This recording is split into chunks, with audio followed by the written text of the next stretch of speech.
So everybody listen to this. What you really need to realize is that your value is so much more than anybody can ever pay you. And I'll tell you why. You'll absolutely know this. Your boss is only paying you just enough to keep you working without quitting, but not so much that takes money out of their pocket.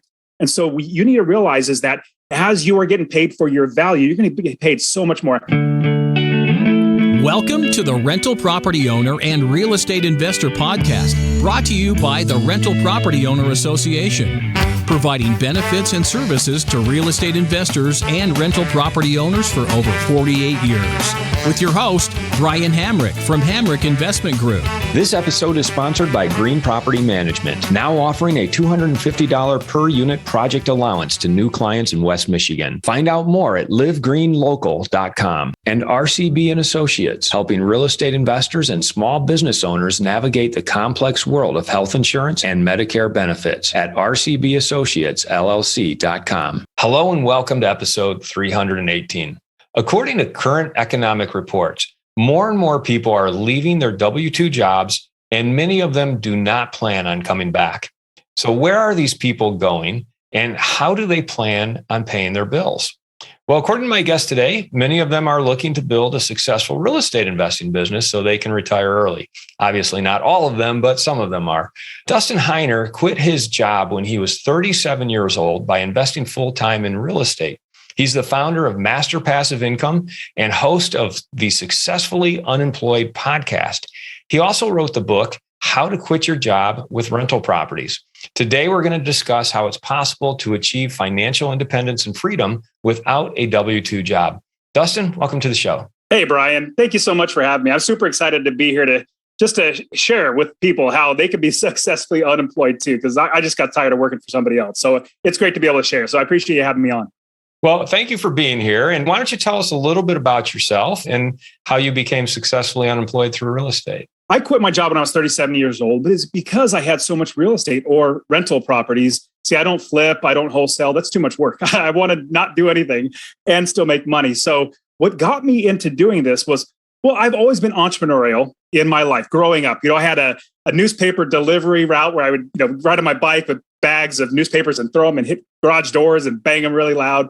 I did that. I was 13 years old. Then I had a graphic and website design company. Then I had a skateboard manufacturing business. Then I also had a pizzeria and convenience store. I started all these businesses because I was always trying to get out of working for somebody else. Now, all the while, I had no idea what passive income was. I had no idea about any of that stuff, but I was just trying everything to not work for somebody else. Then I bought one rental property and I was like, man, this is really neat. I bought one rental property and started making me money. But Brian, I got to tell you this one quick story that really got me over the hurdle to now realize that I'm an investor. Now, I was working a regular, everyday 9-to-5 job, sit down desk job. And I was working for the county of Fresno in California, just regular job, working, 10, 13 years. And my wife and I started having kids and I was still having my businesses. I was still working a full-time job, had a rental property or two. And then after having a couple kids, we had our fourth child. And I went on paternity leave. And paternity leave is where the dad stays home with the mom and bonds with the baby, changes diapers and help the mom and all that sort of stuff for about a week or so. Well, I get back, and that same week I get back on a Friday at about 3:30 in the afternoon. I get a call from my boss's secretary, like the top dog. I get a call from her, and she says, Dustin, would you please come to the boss's office? And I say, sure. And I hang up the phone. And I sit there for a second. And remember, this is a desk job, just normal everyday job. And I'm sitting there thinking, why would they be calling me to the boss's office? Like, this isn't normal. And as I'm sitting there, I started remembering back before I went on paternity leave, about 2 months prior, there was some rumors or some talks about possible layoffs. And I immediately shook that off right then and there because no, I have so much seniority. My bosses know I do a great job. I get raises all the time. I get great reviews and remarks. So I get up and I start walking down the hallway to my boss's office. Now, as I'm walking, even though this hallway is fairly short, it feels like the hallway gets longer and longer every single step that I take. And each time I take a step, my feet feel like they turn into lead bricks and it gets heavier and heavier every single step that I take. And the world feels like it's just crashing on my shoulders because it's starting to dawn on me that I might actually lose my job. Well, as I make my way through the hallway, I turn the corner, I see my boss's secretary, and his door is closed. And she looks at me, and sheepishly, she looks at me and grins and says, Dustin, would you please have a seat? And I say, sure. And I go and sit down, and she's consoling me with her eyes because she knows everything that's going on. I have no idea what's going on. And so I sit down there and I start to think about what might happen. If I get laid off right now, what does that make me after working 10, 13, 15 years here at this county? Because I was told you just keep working, you get a career, and then eventually you retire. I was told that. But now this all gets taken out from under me. What happens to that? And then I started realizing, oh no, I got 4 kids. I got a wife at home. How am I going to feed them? What does that make me as a father? Does that make me a failure as a father? Does that make me a failure as a husband, as a man, providing for his family? And as I'm sitting there, all these thoughts are going through my head. My forehead gets all sweaty. My hands get all clammy. And then the door to my boss's office opens up. And out walks a lady with a piece of paper in her hands. Now, this piece of paper she's looking at it and she's noticeably distraught, noticeably shaking, but she's not crying, but you can tell her world has been rocked. And as my coworker starts walking past me, my boss says, Dustin, would you please come in the office? And I get up and I walk into his office and I get laid off. And remember, this is the government. Nobody gets fired or laid off from the government, but I did. So if I can, anybody can. So I take that layoff notice and I walk back to my office. And Brian, I realize as I'm sitting at my desk right then and there, 2 different things that I realized. Number one, I need to get another job.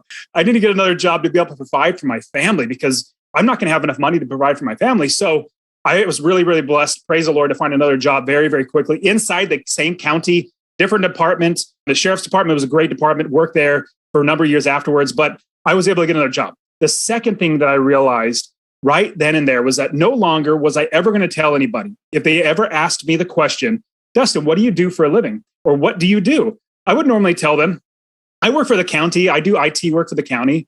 Right then and there, I realized I'm telling people the value that I'm putting on myself is my job. Like, no way. Like, that could literally be taken from me.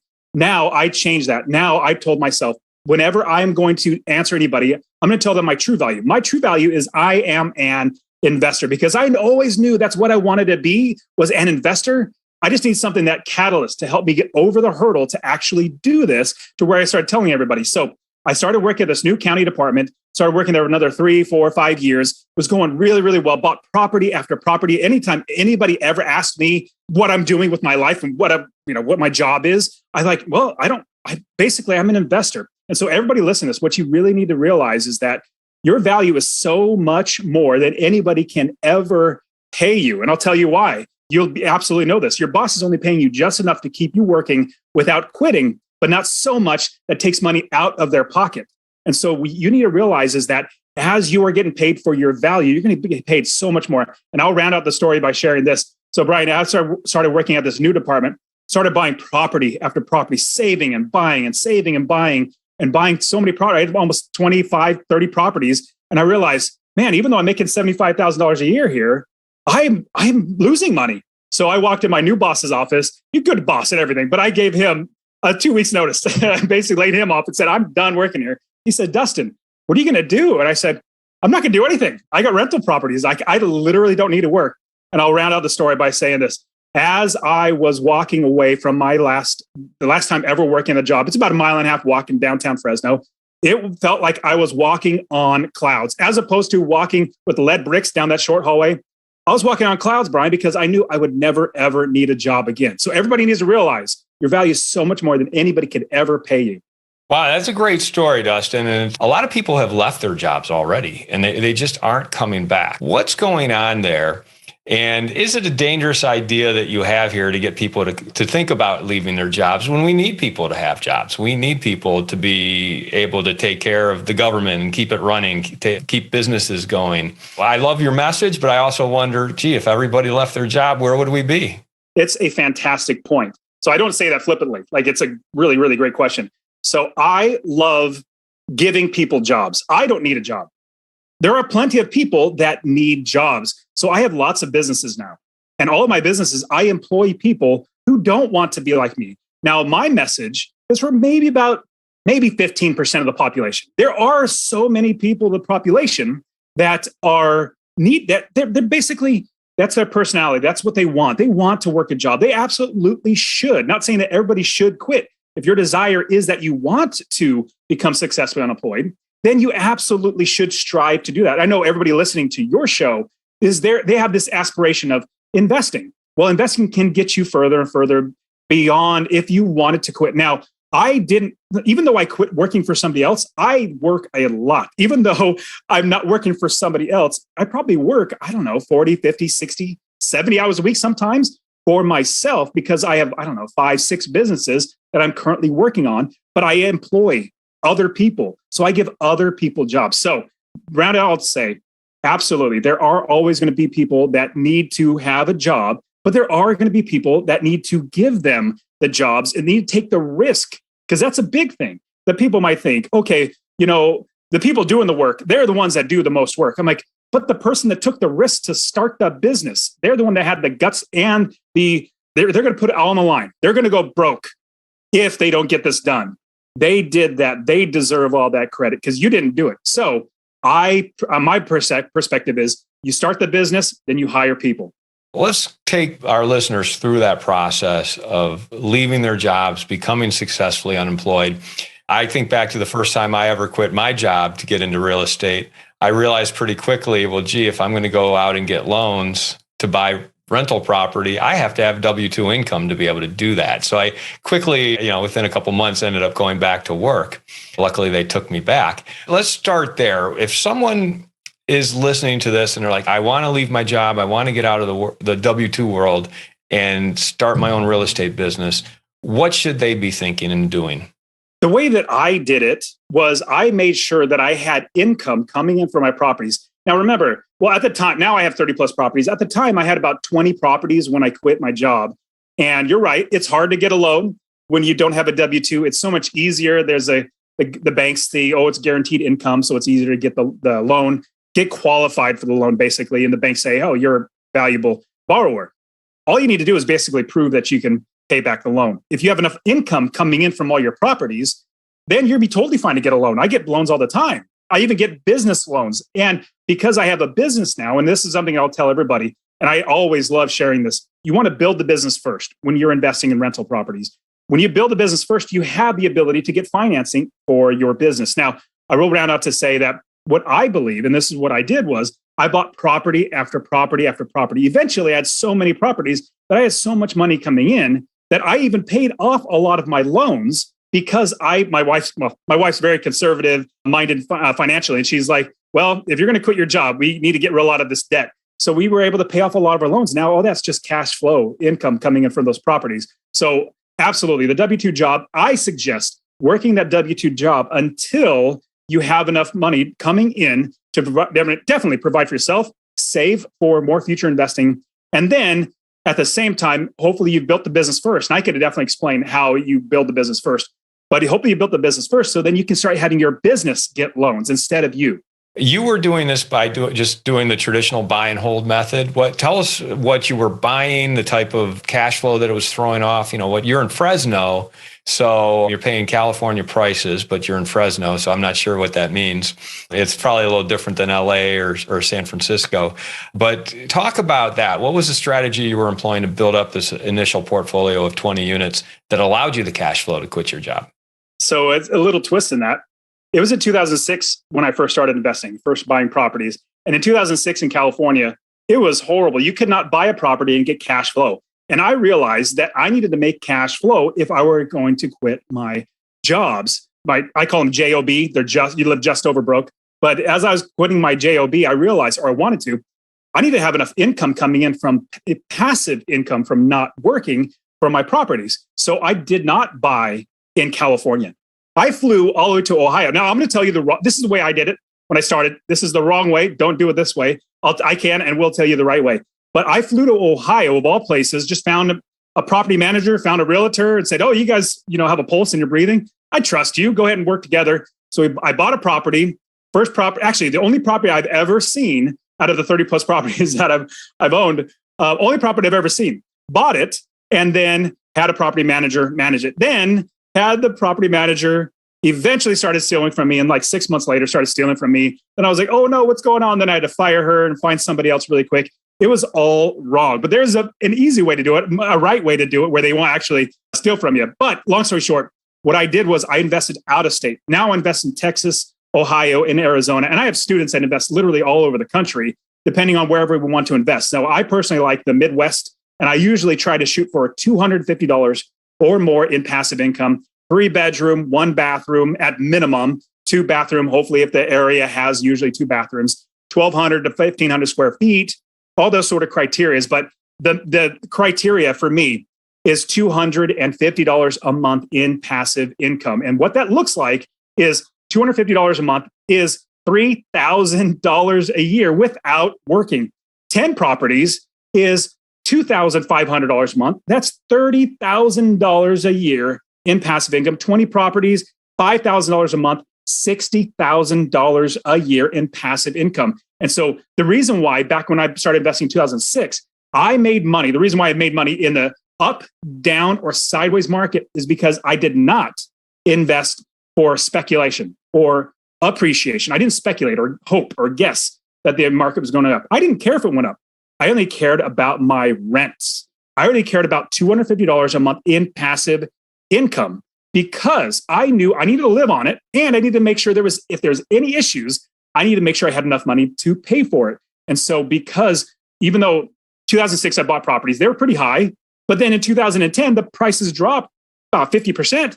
I still made money, $250 a month in passive income. Now those properties I bought back in 2006, 2007, 2008, I'm making twice as much in rent now because rents just go up.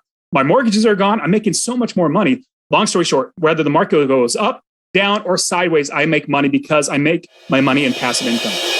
Anyone who listens to this show knows that Green Property Management manages my entire West Michigan residential portfolio. They manage single families all the way up to large apartment complexes. Marty and his team are running a new special that I think is absolutely nuts. And I tried to tell him so, but he wouldn't listen to me. They want to offer new clients a $250 per unit project allowance to have their in-house licensed crew tackle any project, big or small, for new clients. I can tell you from personal experience that their unique management style will save you money, eliminate headaches, and increase your net operating income. You add on top of that this limited time offer of $250 per unit for new clients, and it really becomes a no-brainer. So text GREEN250 to 21000 or visit them on the web at livegreenlocal.com and tell Marty I think he's gone off the deep end with this absolutely nuts $250 offer.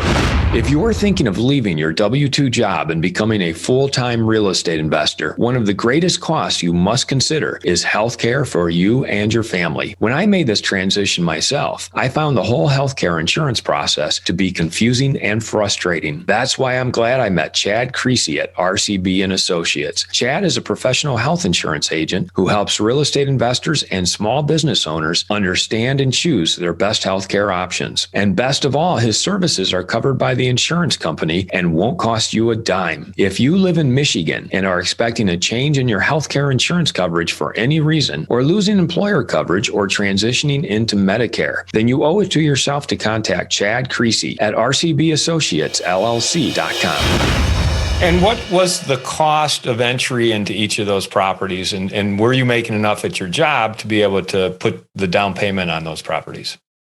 Number one, down payment is always really smart. We always need to have money to actually put money to invest. But down payment is only one way, or getting a mortgage is only one of many different ways to actually get property. So if you're concerned, if anybody listening is concerned about, well, if I don't have a W-2, how am I going to get a mortgage? And if I don't get a mortgage, how am I going to get a property?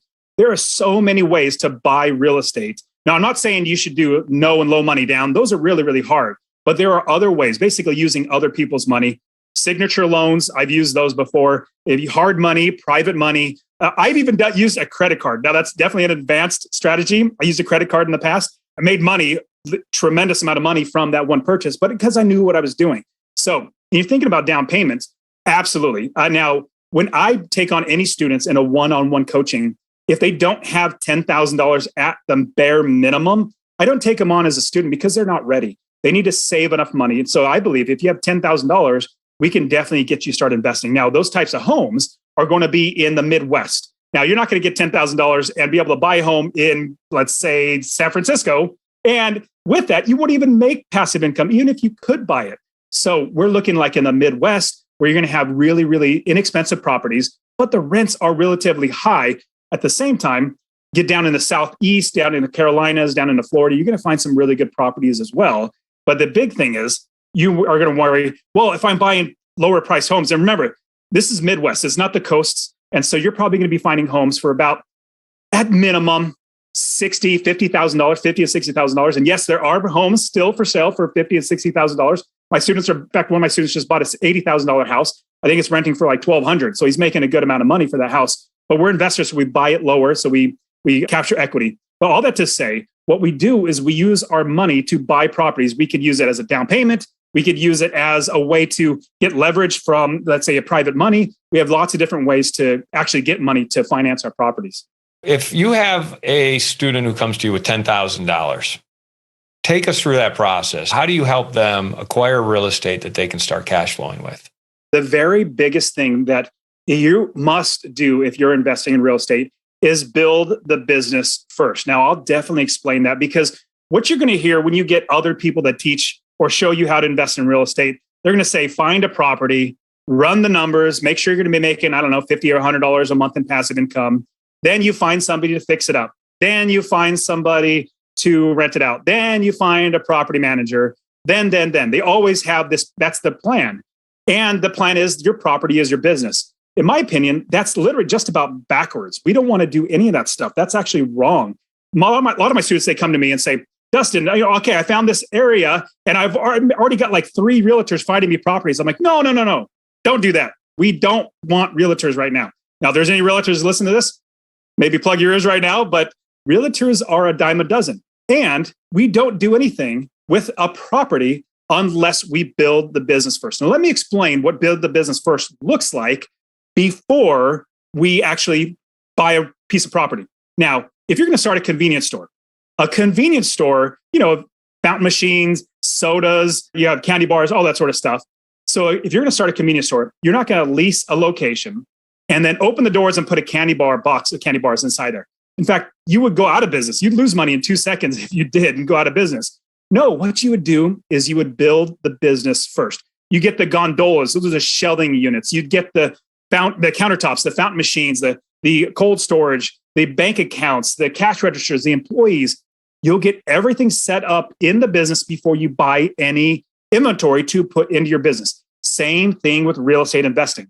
What we do is we build the business first so that the business can run on its own, and then we buy inventory. Our piece of inventory is every property that we buy. That's how we scale the business. Your property is not your business. Your business owns inventory. Your inventory is your property. So every piece of property is another piece of inventory that you put into your business. Now, what that looks like in real estate is as soon as we find a good area of the country to invest, we find a state that we want to invest, decent laws and all that sort of stuff, drill down to the city. Okay, we look at the city. Now, I pause there. I don't look for realtors. A lot of people might say that'd be the right thing to do. I'm like, no, that's absolutely wrong. What we look first is, let's just go to realtor.com or Zillow.com and just look for inventory. Look at that map. Like Zillow is great. You can just look at all the red dots. If there are a lot of red dots, that means in the criteria that you want, the price range that you want, and the criteria you set up, that shows inventory. That means you might be able to start a good business here. If there's only like 2 dots, then it might be hard to start a business there. You want a place that has a lot of dots, which means a lot of properties that you can potentially buy for inventory. Once you find that, you don't do anything else with finding properties. That's not a big deal. Those will come easily. The first thing we do is we find our property managers. That's the number one thing. Your property manager is like your quarterback. If you have a football team and you have a horrible quarterback that actually fumbles the ball, that loses yards and throws interceptions and gets touchdown for their team, you'd fire them really quick. We want the best property managers. And this is what it looks like. Because this is also what's sad, Brian. I put a lot of videos on my YouTube channel and my podcast, Master Passive Income Podcast, where I actually teach this. I put a lot of videos on property manager, but they're the least watched videos. But this is the most important part of your business. The most watched videos are like finding properties, funding properties. That's not the big deal. The big deal is running your business day to day, because people don't realize what you actually need to do is have this business that's running for years and years and years. Like if you see this on the video, my kids and my background, I'm literally going to give these properties to my kids and teach them how to do this. This is generational wealth that I'm building. Now, what that's going to look like is I find the property manager and I get a list, let's say of 10 property managers, and I interview them. I don't text them. I don't email them. I call them on the phone, just like I was interviewing any employee. So I build the business by finding the right property managers. And I also have lots of questions that you should ask and the right answers. Then after we find the right property manager, we don't go to realtors next. We find our contractors. We make sure we have people that can fix up the properties because we want to make sure the properties are rent ready. Then after that, we find roofers and plumbers and inspectors as well, because we need inspectors to make sure we get insurance and mortgage companies, all that sort of stuff. Once we have that built up, then we can find deals. That's when we find realtors. And I love wholesalers. Wholesalers are phenomenal. Other investors, I've had property managers give me properties. I've had inspectors give me properties. I have had title companies give me properties. So finding deals that's the easy part. The hard part is building the business. Did it all make sense, Brian? Does, but it also sounds like a lot of work. How do you focus and follow through on all those phone calls you have to make? So let me contrast a lot of work to buying a property. Let's say you spend $40,000 for a down payment on a property of let's say you and your spouse's life savings. $40,000, you have a house, but you cannot find a property manager to manage that property. Then you have a property that's literally vacant, draining money. Your investment, your life savings is dumped into this house, and you're hoping to now find a property manager? Is that the best time to find a property manager? No. The best time is to do the hard work first. This is the reason why it's really, really difficult. Not difficult. It's simple. It's just hard work to do this. Now, I would much rather do the hard work now when I'm not losing money than do the hard work after I've already bought the property and am losing money. So here's what we do. Let's say you have 10 different property managers. If you call all 10 and all 10 are horrible, you call 10 more. You do not stop until you find the right property manager. You do not buy a property until you buy the property manager. If you do, and it comes back to bite you, I'm going to say sorry, but I'll buy the property off you for much, much less. And I will already have a property manager. In fact, I'll tell you this, Brian, I bought a lot of properties off of, it's sad for them, but good for me. I bought a lot of properties off of mom and pop investors. Nothing bad about them. They just didn't know how to do this, but they're fed up. They're like, Dustin, just take this property from me. I hate managing tenants. I don't want to manage. I'm like, I don't manage tenants. That's fine. Okay, I have property managers, but they don't because they have to do it themselves. I hate doing this. Just take it off my hands. And I say, well, this is the most I could pay you for it. It's like, fine. Just take it. Good for me, bad for them. So long story short, it's going to be hard work, but you want to have the hard work done before you have the property, as opposed to after, when you're dumping money into that property. I 100% agree with you that the property management company is key. I would not invest in a new area unless I knew who the property manager was going to be or who the team is going to be that's taking care of the property. But a good property management company, in my mind, should have contacts with all of those other vendors that you just mentioned, the roofers, the plumbers, the electricians. And I would be relying on them to make those calls. Why do you feel that it's important to put that team together yourself if you're already finding the right property manager? So I agree with you, but I also want to ask you the question, who cares about your money the most, you or your property manager? Obviously, it's going to be me who cares more about my money. But again, it's like I put a lot of emphasis on the property management team. But at the same time, there are times where they might be busy and they found one quote. And that one quote, and oh man, this isn't the right quote, or this is way too much, or they're missing this, or they're missing that. Well, property manager, could you get another contractor out there to give me a quote on this? Well, we don't have enough time for this. We don't, blah, blah, blah, blah. Fine, I'll get my other guy out there because I already have worked with him. So long story short, I love to be proactive. See, now when you're reactive, you have two options, bad and worse. When you are proactive, you have lots of options. So I try to have as many things ironed out in my business because I want to make sure that I don't have any hiccups. So that's why we do all this stuff ahead of time. Now we can do this a little bit later. Finding the property manager is definitely huge. Then after that, start piecing in everything out. It doesn't have to be all literally within the first week. Let's say after about a month, 2 months, once you get your first property, start piecing all these in. but you have to do this beforehand. At least that's the way I run my business, and that's what's been successful for me. Do you also offer like a turnkey solution? Because it seems like if you've got these teams already, are you sharing them with your students so that they can just kind of plug and play? Because I still feel very exhausted about all the phone calls I have to make here. Don't get me wrong. I 100% agree with you. It takes a lot of work. And so I will say yes and a little bit no, in a sense, where I love teaching people how to fish, not just giving them a fish. And I know you understand that. So what I really want to do is show people that they can do this themselves. They don't need me. I want to help them and get in and out. I want them to start doing this on their own. The reason why I say no is because, no, I don't literally just want to, here's a property, buy it, and I already have everything in place. I don't want to do that. I literally just want to show you how to do it. This is my whole entire goal. In fact, I don't like turnkey companies because you don't know the business that they built. You don't know the property manager. You don't know the property. You don't know anything about it. When it's going to be a little bit of work, but here's the great thing, Brian.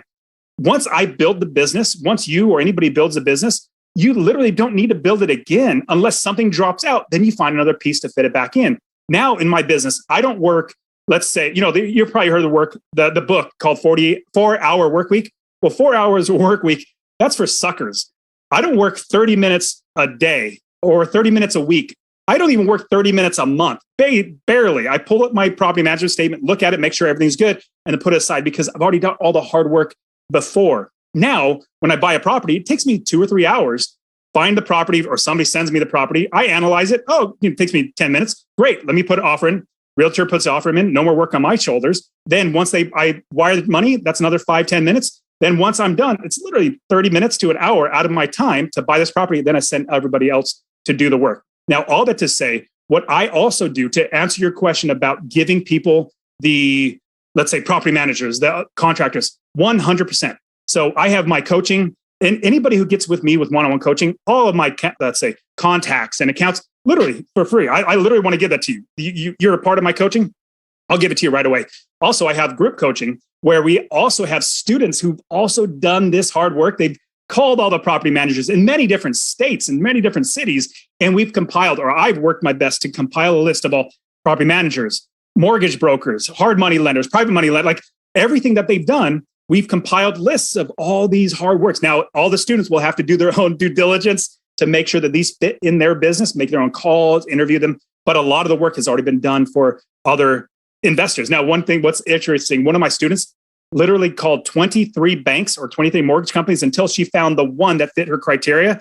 And we have that inside. So she did all the hard work and we got one in there. So yes, we do. But I also just want to show people how to fish so they can be fishing in many different ponds without me. So when you talk about building your business first, the core part of that is building the team that's part of that business. What else is involved in building the business first? Systems.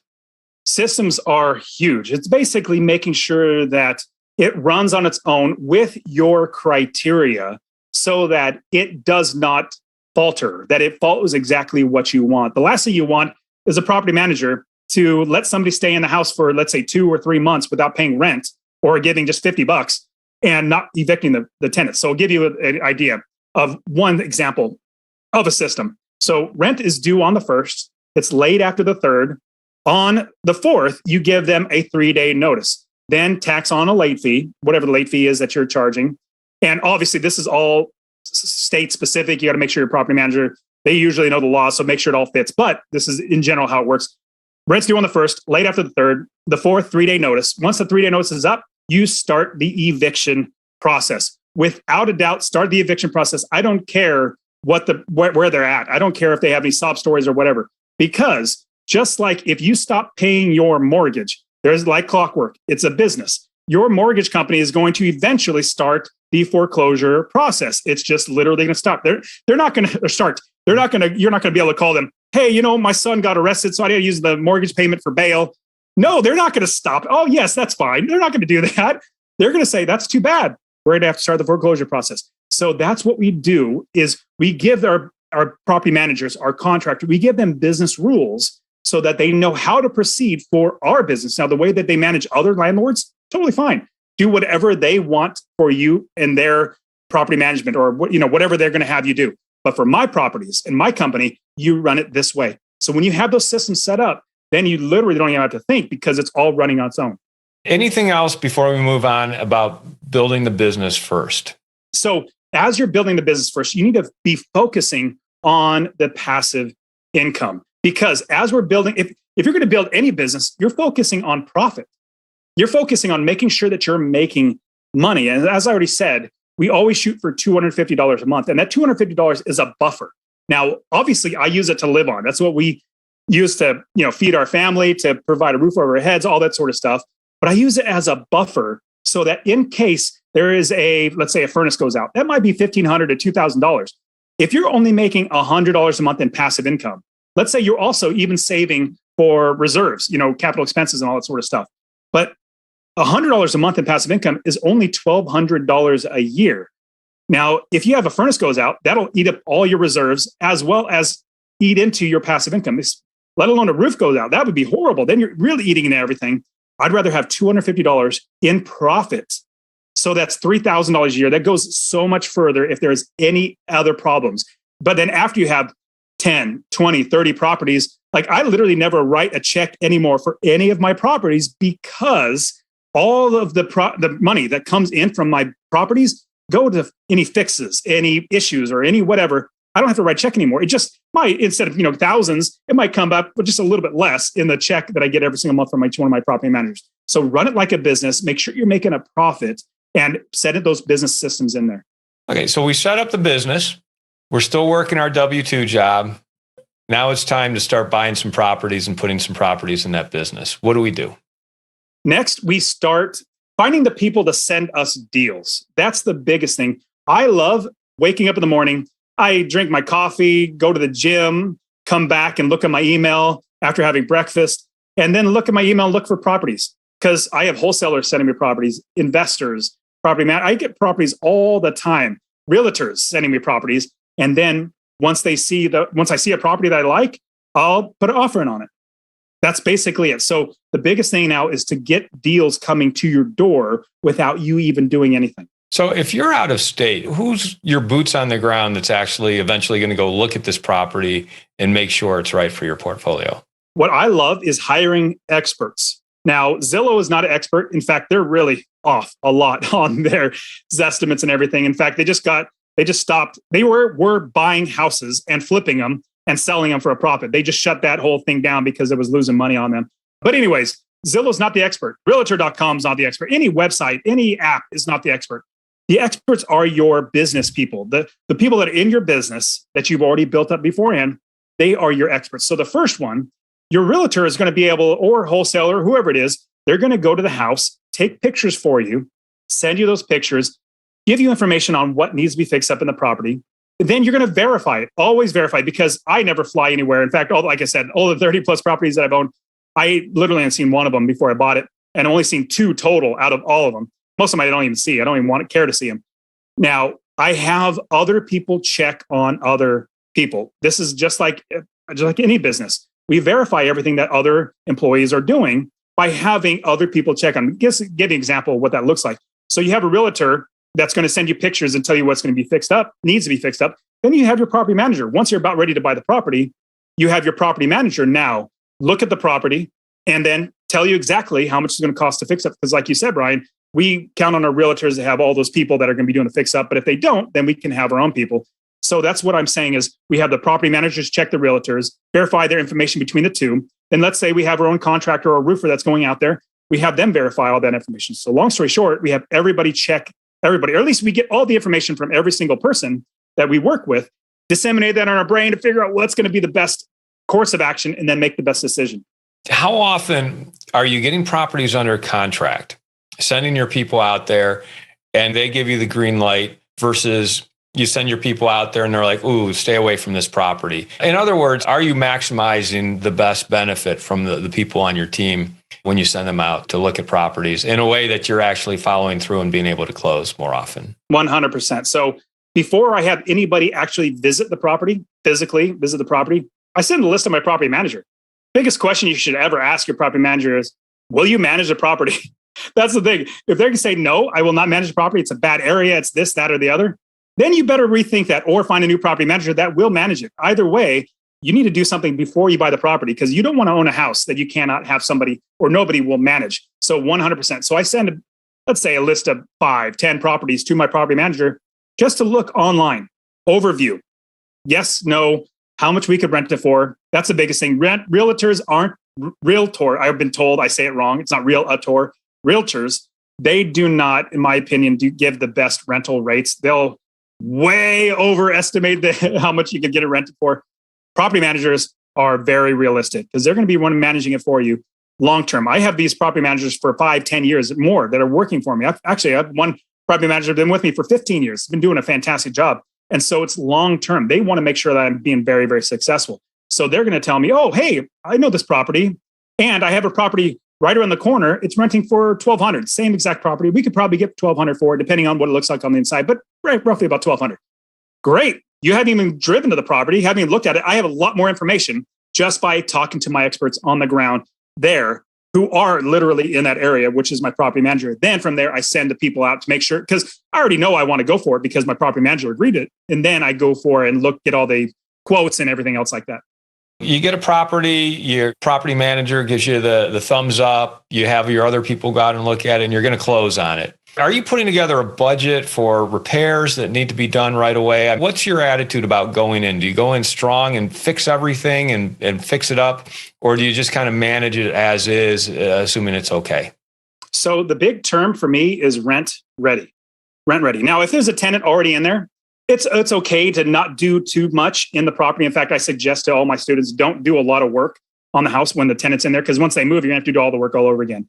But what it comes to, when you have a vacant property, which most likely you're going to have a vacant property, you want to make it rent ready. Now, when you're thinking about how much it's going to cost to fix up things, here's what I do before I even send a realtor or a property manager out to go look at the property.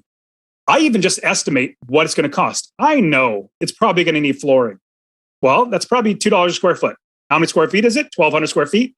Right, there you go, $2,400. Then I know it's going to need paint all over the entire interior. Well, that might be another $2 a square foot. 1,200 square feet, there's another $2,400. So I'm already adding up. I need light fixtures. How many rooms are there? And how many toilets are there? I start adding those up, just assuming I need to fix those things beforehand. So I run those in my numbers. Then I have everybody go through it to make sure, am I right or am I wrong? And then I adjust my numbers accordingly. You kind of have a ballpark budget to start with. You have your people confirm it. You close on the property. Then what? Is it just part of your portfolio and you check on it maybe a few minutes every month? Or is there more steps that follow? That's it. Because I have basically my manager is my property manager, but he's my manager. He manages my company. All of them. I have many different property managers. So they manage my companies. Every single state and city that I invest in, it's a different company. It's a different business that I've set up. And so all of them, I just have them run it. So yes, it's literally just 30 minutes a month that I look at all my property management statements, make sure everything looks good, and then put it aside, go back to play with my kids. You make it sound really simple. You build the business, you buy the assets, you put the assets in the business. Is there any more to it that you want to share before we wrap it up? You're 100% right. It is simple. It is very simple, but it's not easy. If it were easy, anybody and everybody would be doing this. In fact, here's a really interesting thing, Brian. So I can teach anybody how to invest in real estate, like literally can and do teach just about anybody. But what I can't do is get them over that hurdle to realize that they can do it. If you remember that story of me having that catalyst of getting laid off, that story where I was all of a sudden realized I'm going to do this. I'm going to be an investor. People need not necessarily a laid off story, but they need to realize that for themselves. Like, I am going to do this. Once they realize that, then I can help them every single step of the way. That's the biggest thing, is they need to get over that hurdle and make the decision. Because you're right. It's not easy. It's simple, but it's not easy. There's going to be work. Just like anything in life. If you're going to be building any business, if you're going to even get a job, you're going to have to figure out how to do the job. Anything in life that's worth doing is going to be worth doing well. And it's going to be hard to do, but it's going to be, this one is super simple. And that's what I love coaching people, because it's literally just X, Y, Z, just follow step 1, step 2, step 3. It's been proven so many times for myself as well as hundreds of students. So yeah, absolutely. It's very simple. It's just it's not easy. It's simple, but anybody can do that. You just need to get over that hurdle to know that you can do it. Any advice for our listeners, those who are employed with W-2 jobs and want to get out of them and become successfully unemployed, or people who are following the methods that you're doing right now? Any advice that you would want to leave with our listeners? One of the quotes that I love the most is probably the proverb, I think. Yeah, when is the best time to plant a tree? Well, it was 20 years ago. The next best time is today. You need to plant that tree today. Like if it's just starting and getting education, that's planting a tree, getting education in your real estate investing now. If it's starting to build the business or finding an area or buying that first property, always start today. If you keep putting it off, you're going to look back 20 years from now and wish when I was listening to Brian's podcast, I wish I would have started investing back then, back 20 years ago. Now it's 20 years past and I should do it now, but then I'm going to put it off again. Every time you put it off, it's just going to give you more excuses to put it off the next time. So definitely start planting that tree today. And how would people find out more about you, your services, your coaching, and get in touch with you? So I absolutely just love giving all this stuff away. So I have my podcast, Master Passive Income Podcast. I also have another podcast, Successfully Unemployed Podcast. Definitely check out both of those. But I also have a free real estate investing course. I just want anybody to get this. So if you text the word rental, RENTAL, rental to 33777, I will give you my real estate investing course absolutely for free. Show you how to find an area of the country to invest, how to build the business, how to scale the business, how to make sure you're not going to, lose money, how to make sure that you're buying in the right area, building the business right. So you can even find it on my website, masterpassiveincome.com/free course. All one word, masterpassiveincome.com/free course. Or like I said, text the word rental to 33777. But like I said, I just want to help everybody out. You can also check out my YouTube, Master Passive Income, my podcast, Master Passive Income. So yeah, check out anywhere. But yeah, I just literally want to give this as much of the stuff away for free. Dustin, I appreciate you sharing that with our audience and giving it away for free. And I've enjoyed our conversation about becoming successfully unemployed, starting with you being let go from your one job and then eventually walking away from your other job. And then the clear formula that you shared with us for building your business first, adding assets to that business, and how you go about it. We really appreciate you sharing that with our audience, and thank you very much. Thanks, Brian. I appreciate you having me on the show. I want to thank everybody for listening to this episode. I'm your host, Brian Hamrick from Hamrick Investment Group, and you can find out more about me by going to higinvestor.com. That's higinvestor.com. And you can also ask questions and join us on Facebook by going to RPOA, Rental Property Owner and Real Estate Investor Podcast. This episode was sponsored by Green Property Management, now offering a $250 per unit project allowance to new clients in West Michigan. Find out more at livegreenlocal.com. And RCB and Associates, helping real estate investors and small business owners navigate the complex world of health insurance and Medicare benefits at rcbassociatesllc.com. You've been listening to the Rental Property Owner and Real Estate Investor Podcast, brought to you by the Rental Property Owner Association. You can find out more at rpoaonline.org. If you enjoyed this podcast, please go to iTunes to subscribe, rate, and review.